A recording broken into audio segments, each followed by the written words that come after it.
Welcome, everybody, to a political live stream here. And we're here with Isaiah and myself. And we're here to do another political live stream, like I just said. And what do you got going on right here, Isaiah? Well, I'm still making a little bit of changes. I haven't changed this map in a long time, and a lot of stuff has happened, but the main things that I want to focus on today are Ohio, Pennsylvania, and Florida. Mm-hmm. You've been following the news, you know why. Yeah, definitely. Because those are very high toss-up states. And normally Pennsylvania is not a toss-up at all. It is. Normally it's lean Democrat.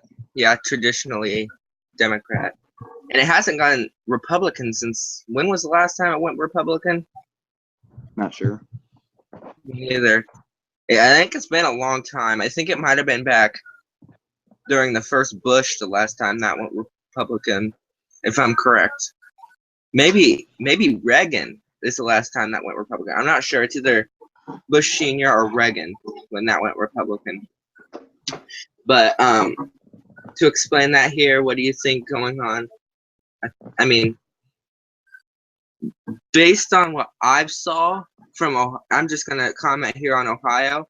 Based on what I've saw, and with Trump's new VP pick and that he's announcing tomorrow, and we were talking about this a little bit, that's going to elevate his chances of winning some of the Midwestern states. Ohio, I think Trump's VP is going to affect the way Ohio votes in a positive way for Trump. So I guess you could say that Ohio would be solid red this election. I mean, it's kind of hard to say that, but I think it's going to go solid red for the most part. It's not solid by any means. Oh, yeah, but... And, there's going to be a lot of people in Indiana who don't like Pence, which is Trump's new VP, that don't vote for him. I think that might be more the northwestern portion of the state, because that's close to Chicago. That's more traditionally Democrat. It's going to be, I'm not sure. I don't think that the VP will play into effect in Indiana because he was elected governor for 4 years and he was elected to the House of Representatives for 12 years. People in Indiana like him for the most part. That's how he's been able to be governor. Yeah, I'm going to pop something up real quick if you just want to go through your map from west to east or have whatever you want to do. All right. So the obvious states, the solid blue would be California. Then you have Illinois, and then most of the Northeast, excluding Pennsylvania. The solid red states include most of the Midwest. I'm going to interrupt real quick. I'm going to interrupt real quick. I know this sounds crazy, but I mean, I live in Illinois, and I know it's traditionally solid blue. Go ahead and change Illinois to moderately blue for me, and I'll explain in just a second.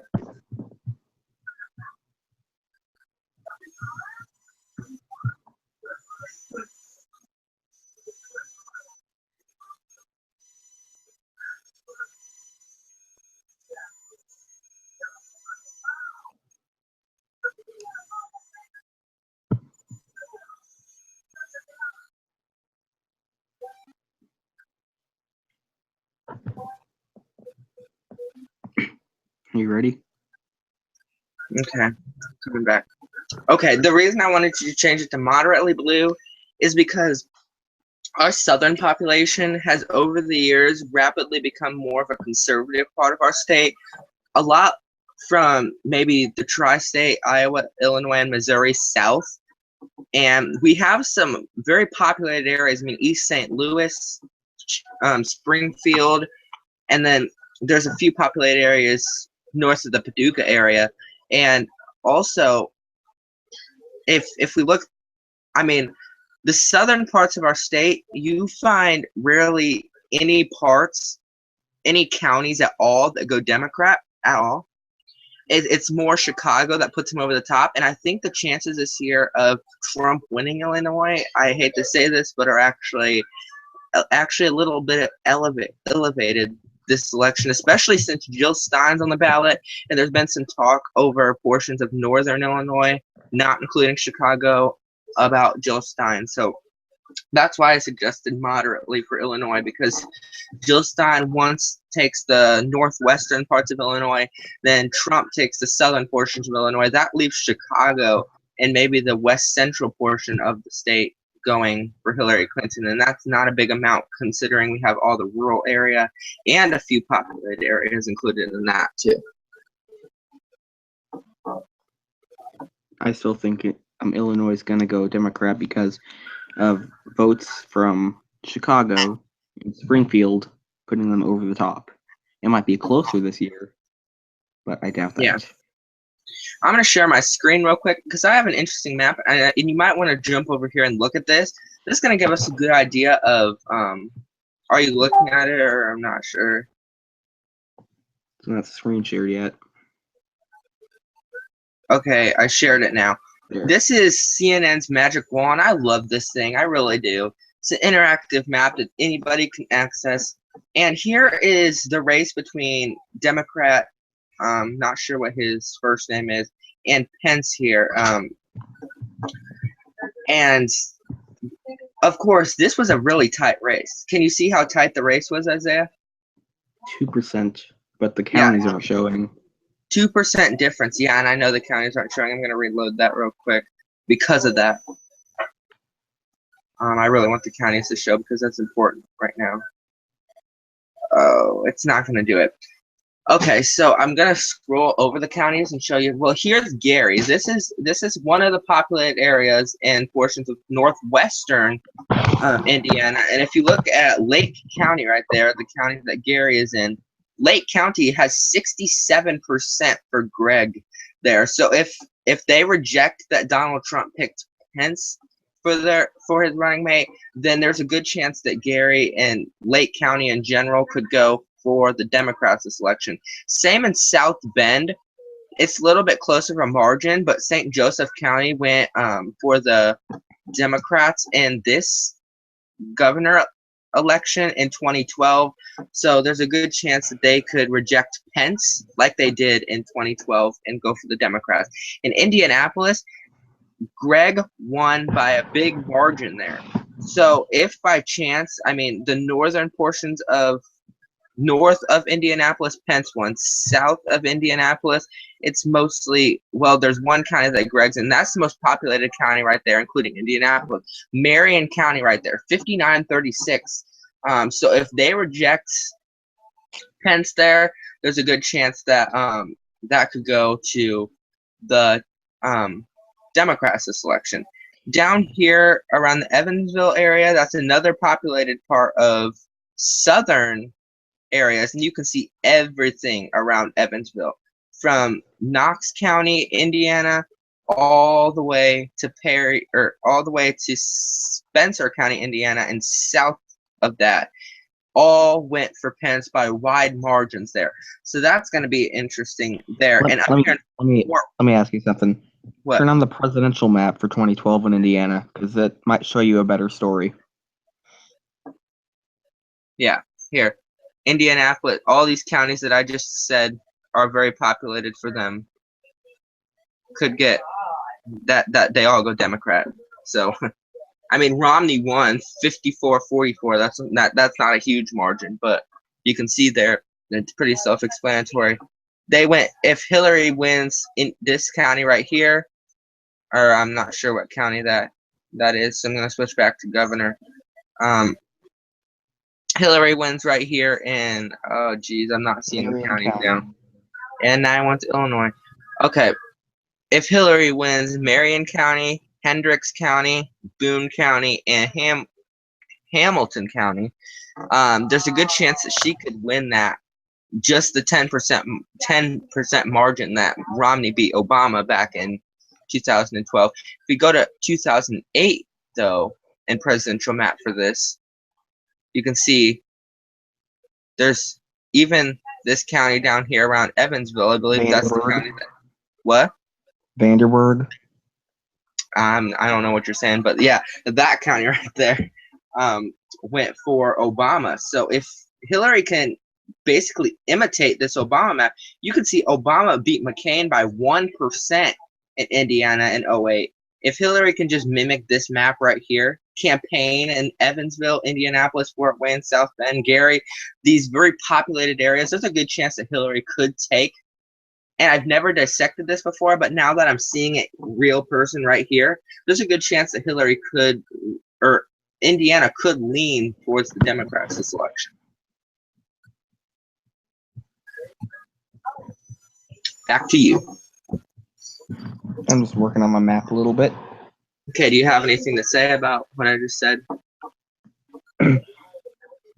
Well, I severely doubt that those major cities will be enough to tip the scale in Indiana, because that's how every state works. Democrats win the big urban areas and Republicans win rural areas.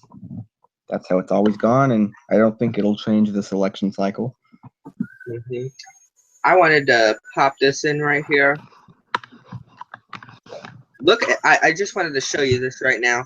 This is not good for the Democrats. I mean, Hillary Clinton, one of her key states that she's going to be working towards to win this election, and especially since she started talk on coal country, she's really going to be working real hard on the portion of Kentucky of coal country, and of course, Louisville and Louisville, Lexington. All those are going to go Democrat. They tip it. They're traditional Democratic counties. Fayette County, Jefferson County, probably Henderson County, and Hancock County. These traditional Democratic counties that he won in both '08 and I believe 12 too. Well, he didn't win these counties in 12, but that he won in 12 too. These states that are still here in 2012, those are the states that Hillary's likely going to win. She's going to try to expand her margin over here, the places that border Virginia, these counties here. I'm just going to switch over to this real quick because I can't see the counties. You have to click on another state and then go back to that one. Then it'll show counties. Okay. There you go. Bell County, Harlan County, Letcher, whatever county, Pike County. These are the counties that she could win. But look at this margin right here for McCain. 72-26 in Harlan County.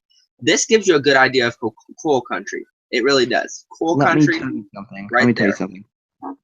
Everything east of Lexington, that's where you have your coal miners and all that stuff. Yeah, You know? and Hillary's really been starting to kick in that although she wants to get rid of the coal mining stuff, she does want to find alternate jobs that even pay more for these miners that get laid off or fired. So if she can carry that story, and you're going to disagree with me so much, but I'm confident in my own opinion, but if she can carry that story out east of Lexington, man, she can really blow those counties, and she could win Kentucky. And you're not going to believe that, but okay, that's so my opinion there. you see that one county that's blue, the farthest western blue county, Henderson County? Yes. Okay, so just to the east of that county, it's where I live, Davis County. That's a big population center, and that's a Republican county. And all the areas around me are Republican counties, so I seriously doubt that anything will be enough, especially there, because you saw how in '08 Obama won those counties, but in In '08, 2012 Obama didn't win those counties. well, those two, Henderson and Hancock, but then in 2012 he lost those counties to Romney. Yeah. Okay, so I know what you're talking about, and I'm gonna pop back here 2000 and see what happened in 2000. Not that that's gonna matter. Here's coal country right here. Hillary needs to carry out a Gore message in Kentucky. But if you look at the counties, every year there's more Republican counties and less Democratic counties. You're right. I didn't notice that. And a carry message. A Gore carry message she needs to carry out there. Yeah, they do. They do just gradually dissipate. Yeah, I take that back. I think everything but Lexington, which is whatever those counties, are gonna be the only two to go Democrat. And I think these ones will probably go Republican this election. But I'm not gonna judge that there. Okay, so any other place that we want to look at here? I'm gonna look at Florida for a second. This is a toss-up map. Anything you want to talk about this map here that I have up? Well, I think what Trump's going to have to do is he's going to have to get into places like Tallahassee and Tampa and Orlando and campaign super hard and try to win those counties because it's very tight. If you look at the last elections, Florida has always been very tight, within 5%. Especially this one. 48.85 to 48.84. That was like, geez. That was a Bush-Gore election. And if you don't know the history of the Bush-Gore election, I highly suggest you go to YouTube and search Bush-Gore election, because there are some videos that could really show you the information on that. That was an interesting election. Lasted what, 4 months, 2 months? About a month. About a month. But yeah, that Bush-Gore election was interesting.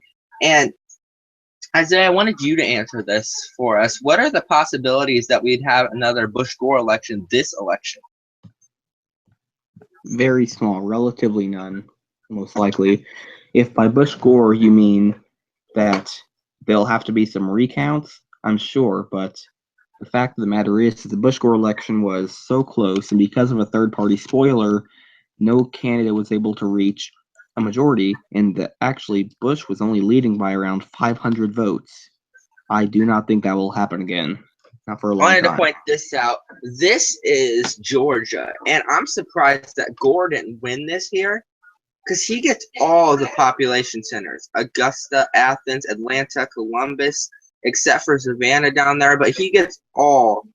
He gets Clark County, he gets Fulton and DeKalb County, he gets Muskogee County, and then like you said, back in Kentucky, the rural areas that don't show bigger population centers, which would be more of this central region, all the way up from Athens down to Columbus and over to Savannah, those areas have relatively populated centers. So if Hillary can flip these middle counties, and like CNN was explaining, never Trump movement in this part of the state, Hillary could flip this to blue, believe it or not. I know, it's very possible that Georgia could turn blue, and for one specific reason. Jimmy Carter won Georgia. I believe Bill Clinton won Georgia. It's because they're Southern Democrats. They were Democrats that Jimmy Carter came from Georgia. Bill Clinton came from Arkansas. So it's possible that, it's all likelihood that Georgia could go for Hillary. I think it's leaning towards Trump, but anything could happen. Yeah. And I wanted to point this California map out here. This is a really interesting map, and this is really explaining Go back to 2012. Democrats. What?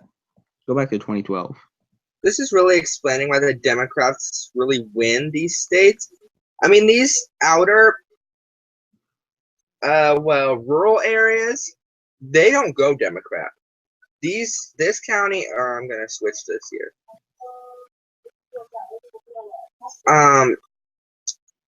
Fresno County, Mona County, and San Bernardino County, they don't traditionally go Democrat. It's around San Francisco, San Jose, Los Angeles, and San Diego that really are the traditional Democratic counties and cities here in California. So that's interesting. If Trump can pull out something, and even just the far southern portion, Los Angeles and San Diego, he could really pull off a win in California. Don't bet on it. Yeah, I'm not going to. And moving north, the same thing happens here in Oregon. All these rural areas go for the Republicans, and including Salem here, and Portland, Eugene, these counties, let's see, 1, 2, 3, 4, 5, 6, 7, 8, 9, 10. Only 10 counties in Oregon went Democrat in 2012. Yet the Democrats pulled off an actually large victory. Do you want to explain that there for a second, Isaiah? It's all because of population distribution. That's all.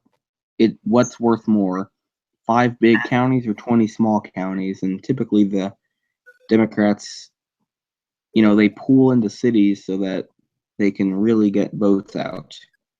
That's also where your highest Latino and African American votes are, and those traditionally go Democrat.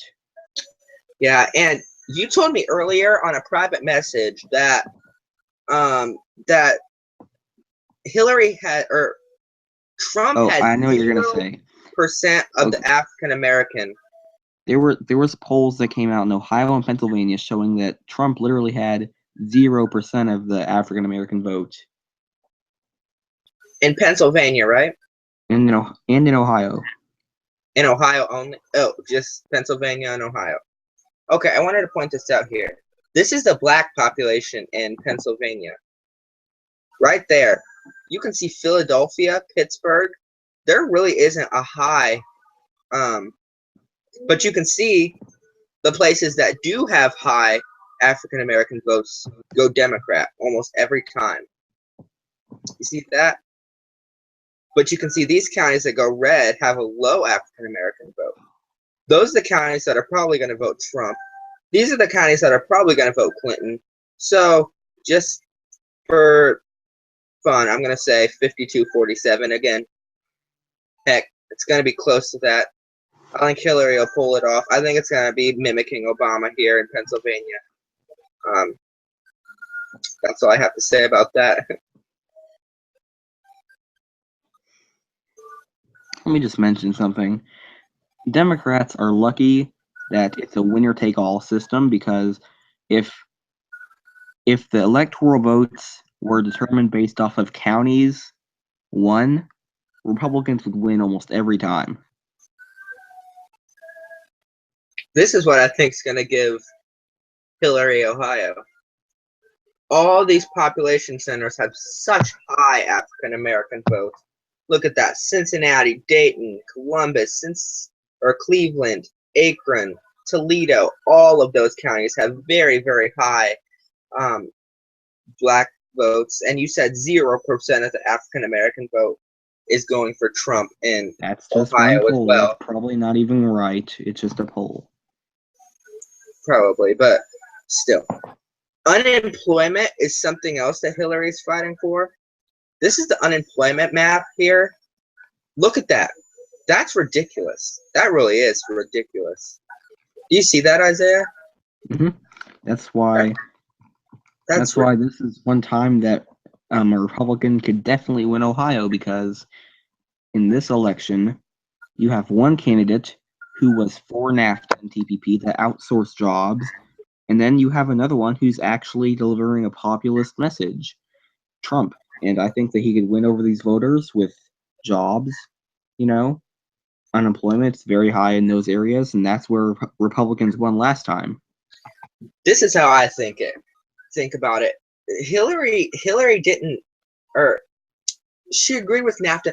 This is her past. You have to try new things to move a country forward, and that's what this is, the idea of this revolution, or just in terms of economics, that Bernie Sanders had, political revolution, and he believed in that economic, breaking up the big banks.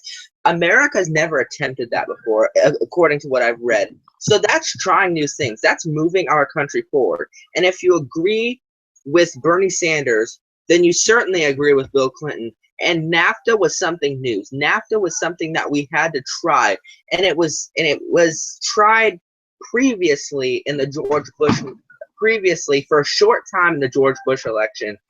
Bush didn't sign it, but that's what gave it so much controversy, is because there were few people who knew that in the George Bush election this failed. But in the Bill Clinton election, he really wanted to carry the Democrats to employment, and that's what he tried. You have to try new things to move things forward, and that goes for most things. I mean, that's why I think this ridiculous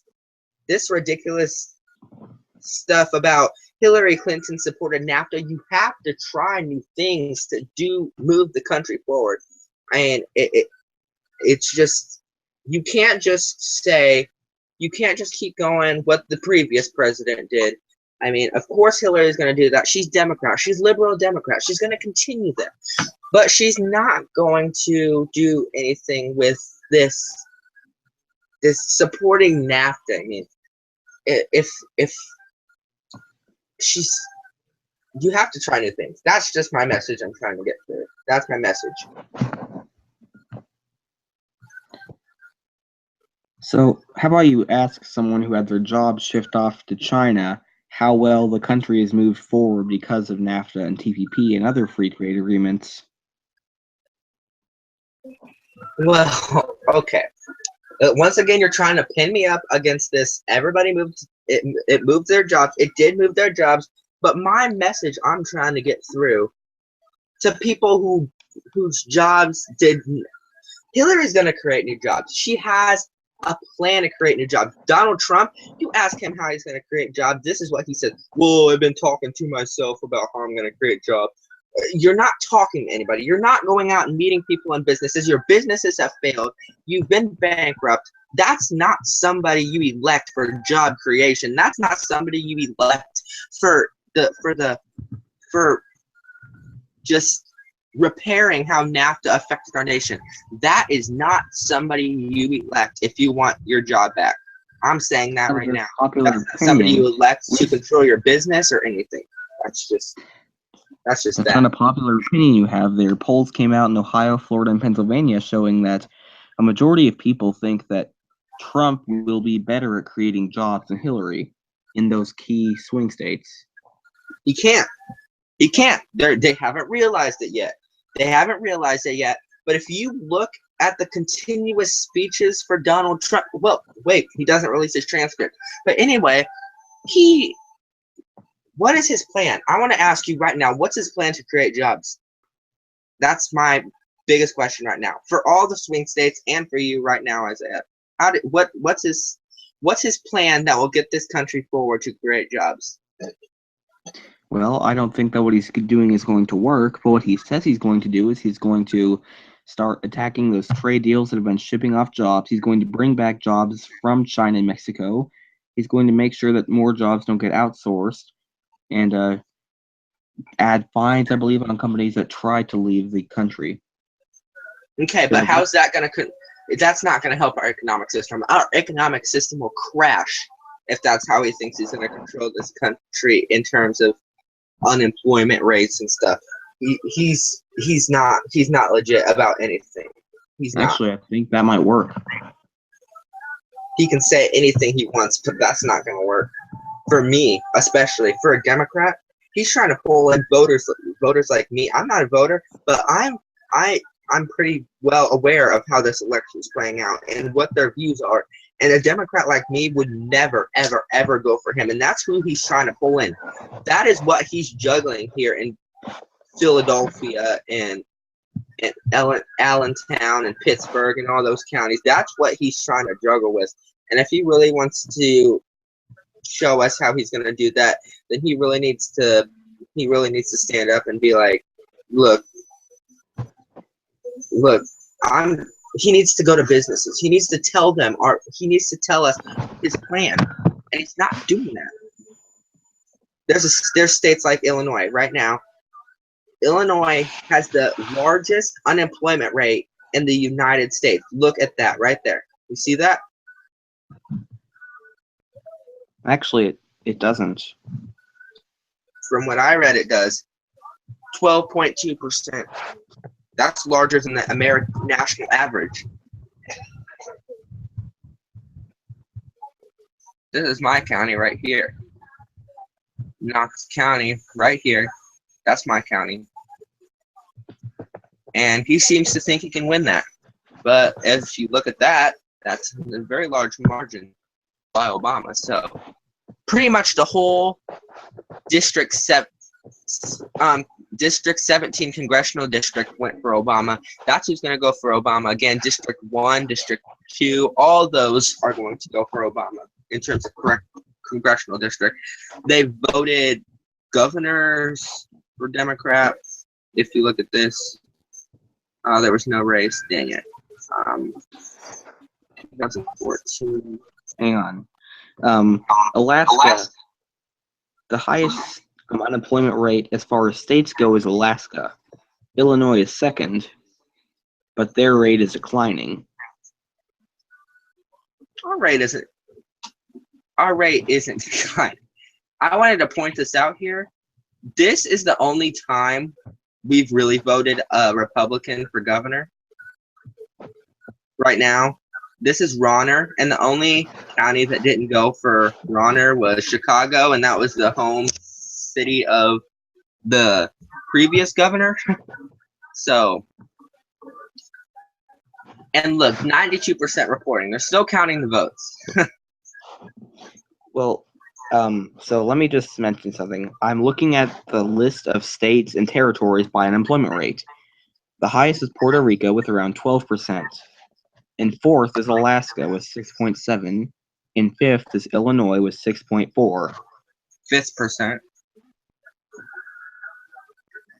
Well, number 5. I'll be right back. Puerto Rico. Okay. I'll be right back. Keep talking. You can explain stuff.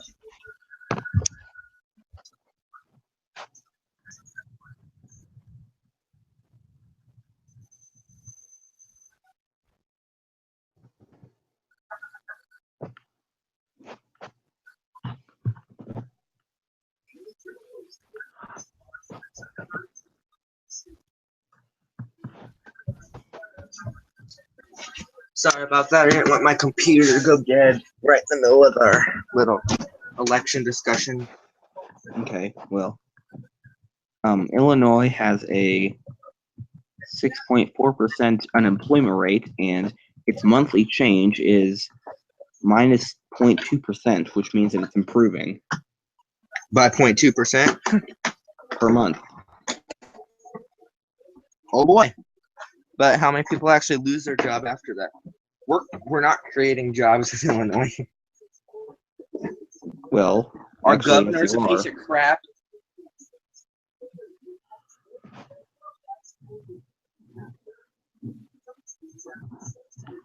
You actually are creating jobs. That's why the unemployment is dropping. Yeah. I guess we are creating a couple of jobs, but not a lot of jobs.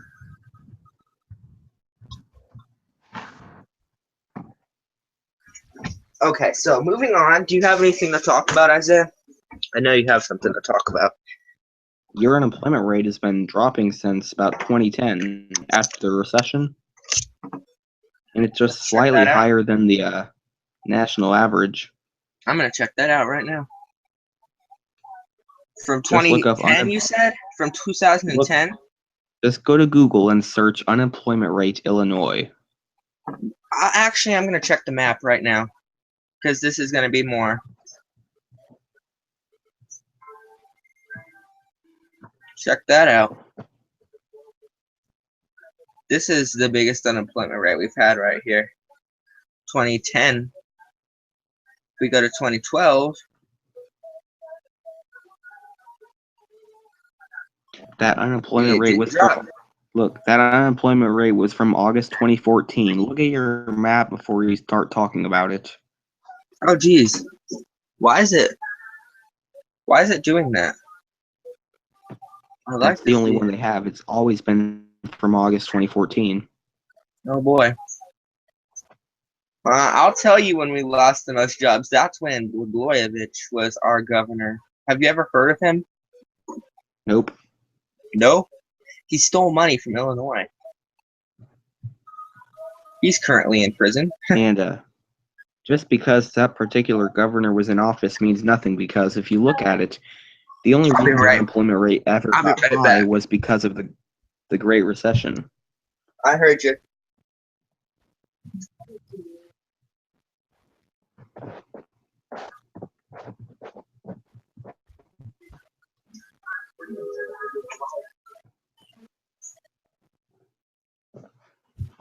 Sorry about that. I keep getting interrupted.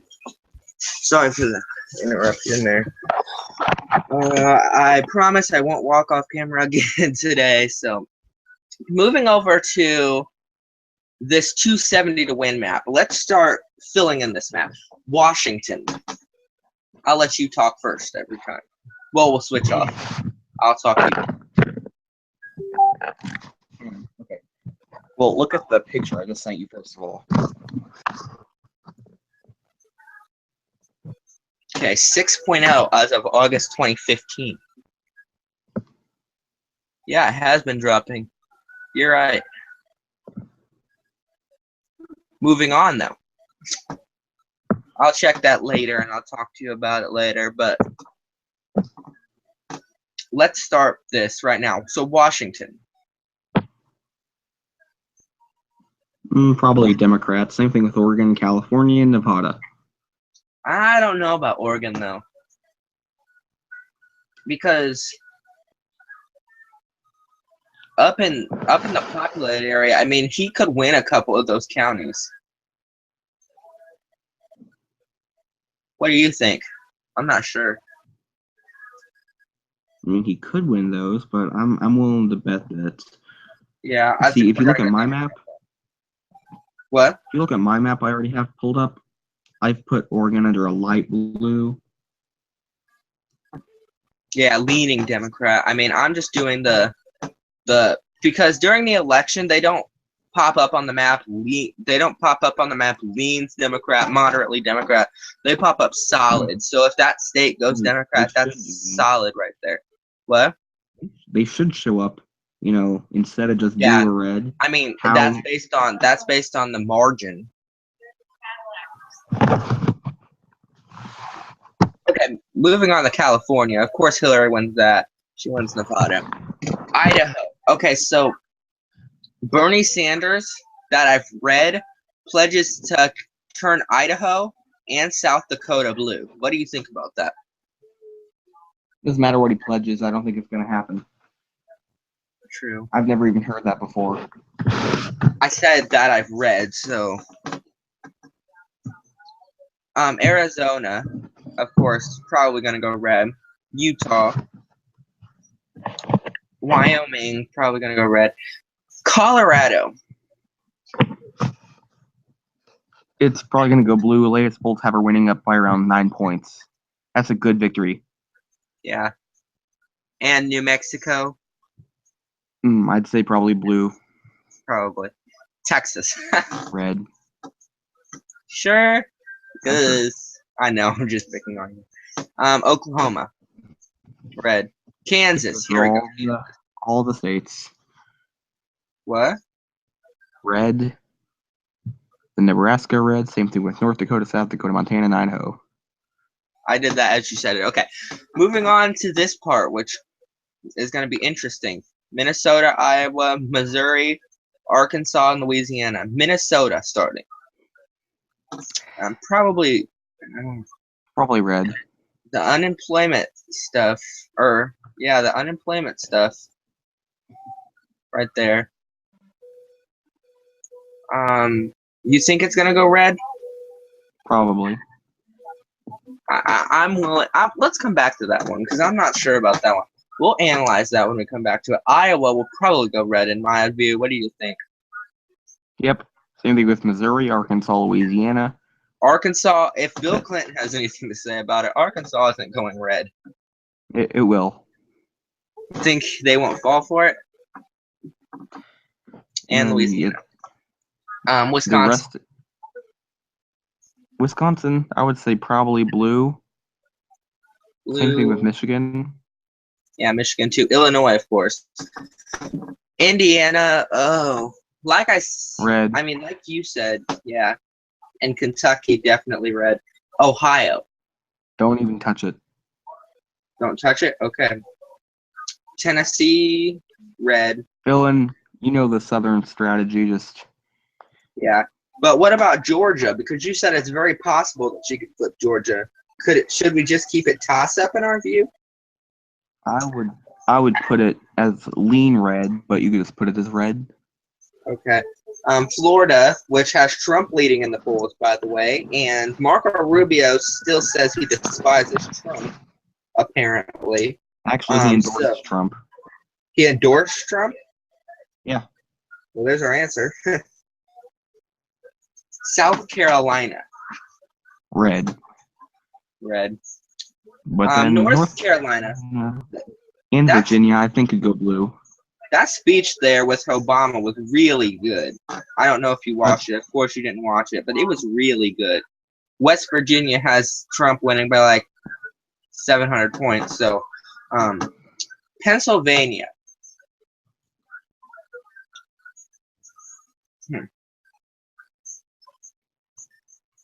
What do you think? Well, in my map, I put it as like very, very lightly blue.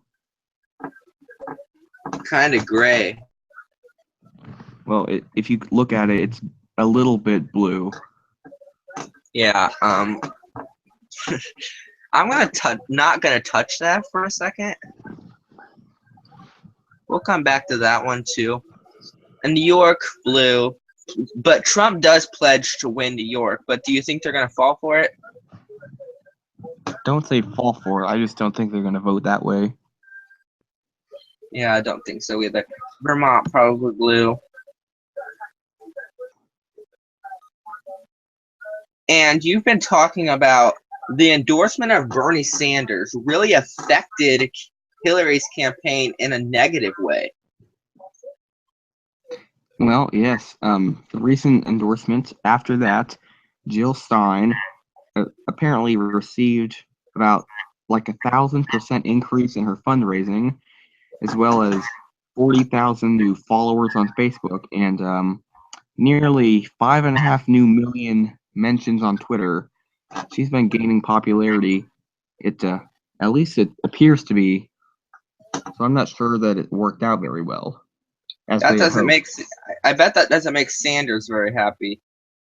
I mean, Sanders wants Hillary to be the president because he knows it's a two-way race. I mean, although there's multiple names on the ticket, it's a two-way race. It really is. It's going to be Trump or Clinton, and he knows that. Jill Stein knows that. Gary Johnson knows that. And that didn't make him very happy at all because he knows we need a Democrat in the White House, and it's a two-way race. So, if it's a two-way race, then why was he an independent until like last October? Who? Bernie Sanders. He was an independent? Yes, he was an independent for his entire life until about last October or so. Wow. Well, if he's an independent, then he obviously admits and knows that it's a two-way race. Because he changed that right before he announced his candidacy. Actually, it was after he announced it. Really? So he was running independent up until No, October? he was running in the Democratic. He was running in the Democrats, just like he had always done. He'd always caucused with the Democrats in Vermont, even though he was a independent. Okay. Well, let's see here. I still believe that Bernie Sanders believes that this is only a two-way race. There's no way. If he knew that Jill Stein had the chances that Donald Trump or Hillary Clinton had of winning the White House, he probably would have endorsed Jill Stein. And I'm going to be completely honest with you, from a Hillary supporter here, that he probably would have endorsed Jill Stein. Because she believes basically in the same things he believes in.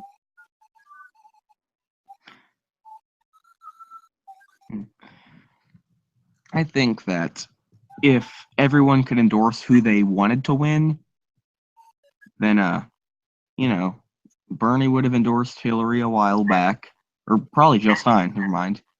And Elizabeth Warren probably would have also. At least she would have endorsed Bernie. I don't know if she would endorse Jill Stein, but Elizabeth Warren, a lot of Bernie supporters were upset whenever she endorsed Hillary. Were what? A lot of Bernie supporters were upset whenever she endorsed Hillary. Yeah, but like you said the only way you would even try to support Hillary is if Elizabeth Warren was her running mate. So Right. I realize now how vital this is of picking the banks, big banks, and the economic everything, and getting Bernie supporters because that could really turn some of the states, or really help her in some of the states, really raise her lead in some of the states like Bernie was back in the primary election. As a Um, Bernie Sanders supporter, I hate to say it, but I totally told you so. Told me so what? I knew that Bernie Sanders had a huge lead over Trump, not only nationally, but in lots of swing states. He had about a 4-point lead in Ohio, like a 8-point lead in Pennsylvania, I think. And now Hillary's leads have been reduced to nothing, and I kind of figured that this would happen. What I think we have to do is if you're a Democrat, if you're a true Democrat, then you're voting for Hillary. If you're a true Democrat, then you're uniting around Hillary. No true Democrat's going to vote for Donald Trump. I'm going to say that right now. No true Democrat. I mean, a true Democrat could vote for Jill Stein, but really any Democrat who is um, really solid Democrat or has voted Democrat all their life is going to vote for Hillary. Really, even if they don't like him, it's time to unite the party because this has turned into an election that is who's going to get to unite the party faster. And I think that's what it's turned into. It's turned into who's going to unite the party faster rather than that. And it looks like Trump has a lead in uniting the party, and that's what's going to give him the presidency.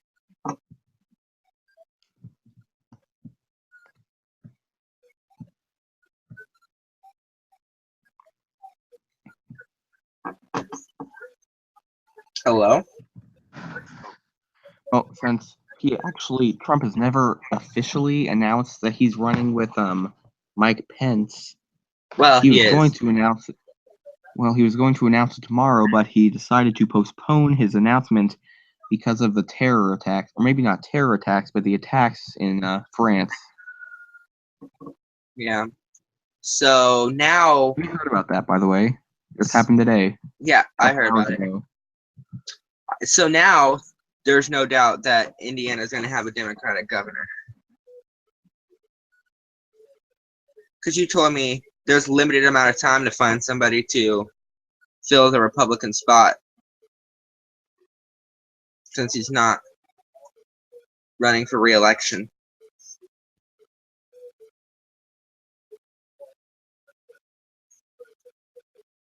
Anyway, don't know if you're still there or not, but I'm going to continue this.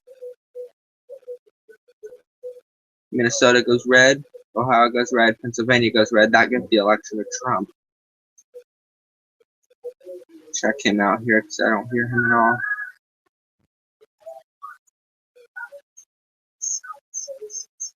Hello?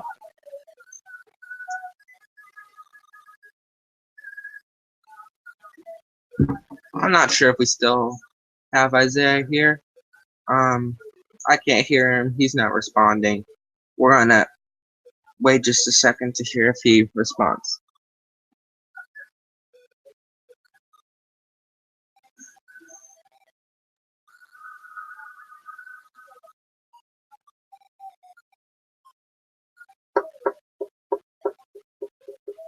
Okay, it looks like Isaiah has left the call. We're not gonna end this off because he may come back to the call. Um, I'm gonna turn off our camera here for a second and give me just 1 second to get in contact with Isaiah to see what's going on.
Okay, it looks like Isaiah will not return.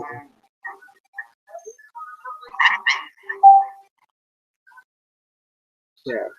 Well,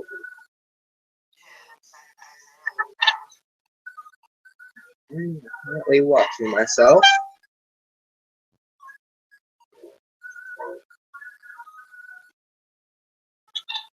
But once again, it looks like Isaiah will not return to this call. So thanks for watching. We will do another one. Hopefully, Isaiah can stay on the entire time.